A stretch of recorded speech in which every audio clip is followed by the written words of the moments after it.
Hi, everybody. If you give me just 1 second to share my screen now that I have got things recording, we will get started.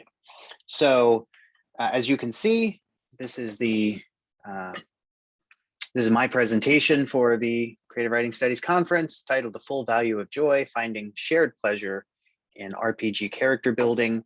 And as you can also see, I'm Chris Drew. I'm an English professor at Indiana State University. I'm sure I know several of you, but it's always nice with this conference to see new faces every year as we grow.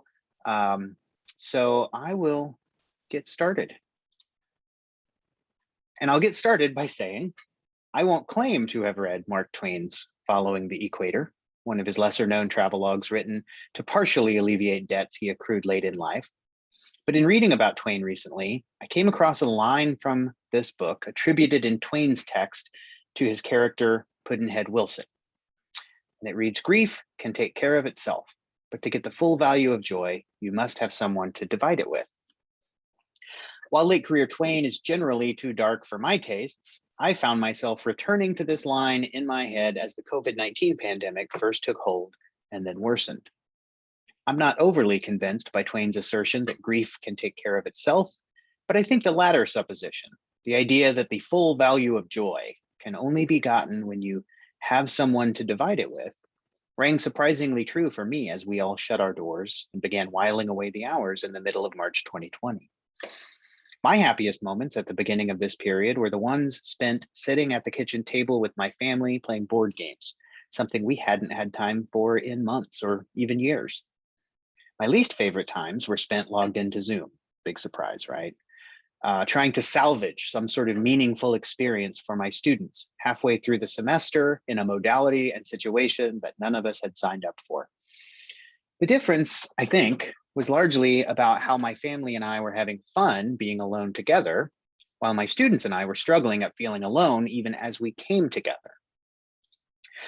When we mercifully all logged off at the end of the spring 2020 semester, I started considering ways that my Intro to Creative Writing course, usually so reliant on extemporaneous classroom conversations and spontaneous craft-related rabbit holes, might not only recapture some of that engagement in a virtual environment, but also offer some respite to students burned out on Zoom and dealing with a variety of unknowns and insecurities during a global catastrophe. While I've never believed that entertainment should be a primary goal of teaching, I decided that the 1-2 punch of virtual learning and borderline existential dread warranted a reconsideration, or at least, to use a familiar pandemic phrase, an emergency waiver. In fall 2020, I threw every teaching tool I could think of at the wall just to see what stuck, and the stickiest pedagogical projectile turned out to be something from my own past. Something that replicated in some ways the joy my family and I found playing board games on those long March evenings. It turns out that a blank character sheet from a second-tier role-playing game system was the best way to bring Twain's shared joy into the virtual space we inhabited during the lowest points of the pre-vaccine pandemic. And I'll pause here briefly if you need to step away. My approach to an intro creative writing course is to teach building blocks that can be used in any genre, not an unusual approach. Concrete details, sound and rhythm, plot, setting, metaphor, these all make early appearances on my syllabus. When it came time to approach character, though, I drew on Trent Hergenrader's research, as well as countless nights spent playing role-playing games in my friend John's basement during high school, and decided to create a practical exercise on character creation using an RPG character sheet. I remembered the sheer joy we all had rolling up characters, sometimes even more fun than we had playing the game itself, passing them to each other during classes we shared in high school, or poring over them at 2 a.m. while we were all crashing in John's basement. Since that activity was more or less meeting the same character creation goals I'd set for my students, I figured it was worth a shot. While the most familiar character sheet is likely the one used in the Dungeons and Dragons game system, there are a wide variety available, including ones designed for familiar properties like Star Wars, Star Trek, and Game of Thrones. The one we always used, though, and the one I chose for my class, was from GURPS, the Generic Universal Role-Playing System. Whereas D&D sheets are designed for characters to inhabit a particular fantasy world, GURPS lays no claim to any specific genre.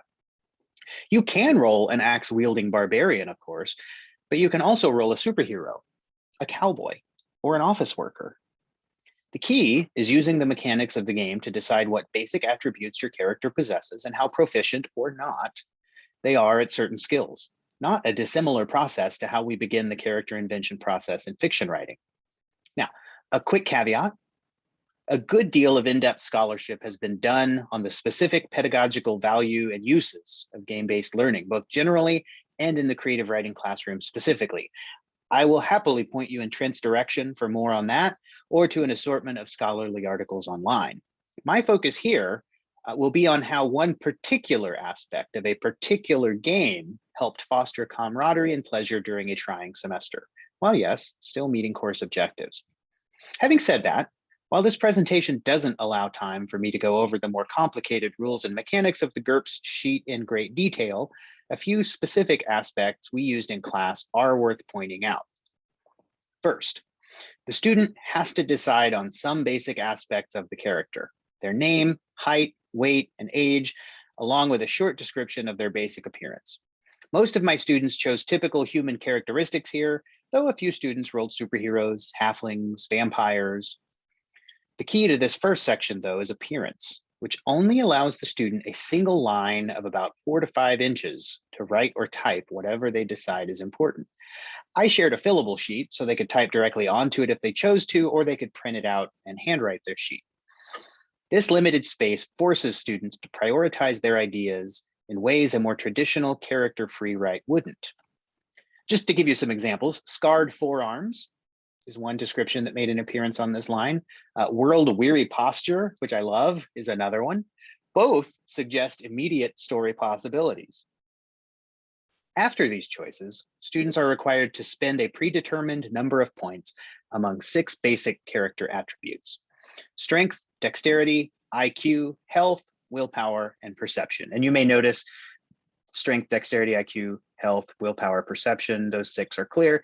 HP and FP are other mechanics in the game that have nothing to do with what I'm talking about, just so everybody's clear on what they're looking at.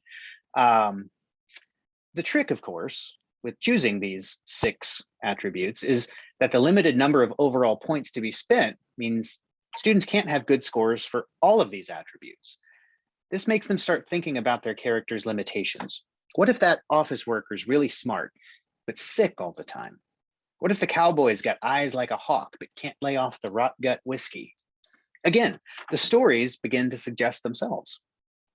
Since we didn't use the character sheets to play actual sessions of GURPS, I didn't ask the students to calculate more game-specific mechanics, such as encumbrance, move speed, or dodging ability. And I also didn't require them to populate the boxes for weapons or armor, though I encouraged them to try it out if they wanted to. I did, however, ask them to spend any remaining points in some of the other fillable boxes, where they could flesh out their characters further. Boxes labeled advantages and perks, disadvantages and quirks, and skills. A strength of the GURPS system is that it offers pre-made entries for these lists. Some are quite game-oriented, but others are great choices for simply building complicated characters. Business acumen might be a good characteristic for the office worker, while a double-jointed cowboy might be able to wriggle free from handcuffs. Imagine the same office worker with the disadvantage of loner, or the cowboy who has night blindness as he rides the trail. Finally, the skills list allows students to shade in character traits they might not have considered without viewing them in the source book, or in our case, in an online GURPS wiki. Common abilities such as dancing, hiking, and public speaking are juxtaposed against oddities such as bone carving, counterfeiting, and heraldry. Even for classes that eschew the formal character sheet, the GURPS skill list, which you can find the web address for in the references list on my presentation transcript, is a treasure trove of traits and possible narrative complications. And I'll take the second pause here if you need to step away. So that's how I used the GURPS character sheet in my online classroom. Some students used these characters in short stories and some went in other directions entirely, but all of them learned about imagining and creating characters using this activity. I won't claim that this will play out exactly the same way for every teacher, but I do think that much of my experience can be replicated in nearly any creative writing classroom at the secondary or post-secondary level, online or in person, to help students engage in the often messy work of character creation.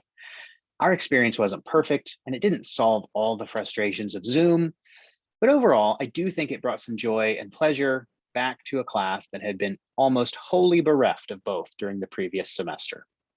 How? Well, first, the tactile nature of a GURPS character sheet, even in the cold and lonely corridors of Zoom, gives students something to latch onto, and it forces them to view character creation as a more hands-on experience rather than just disappearing into their siloed creative writer mind palaces. In fact, giving students time to work through sections of the sheet while logged into Zoom allowed for more interaction than I normally see in online courses.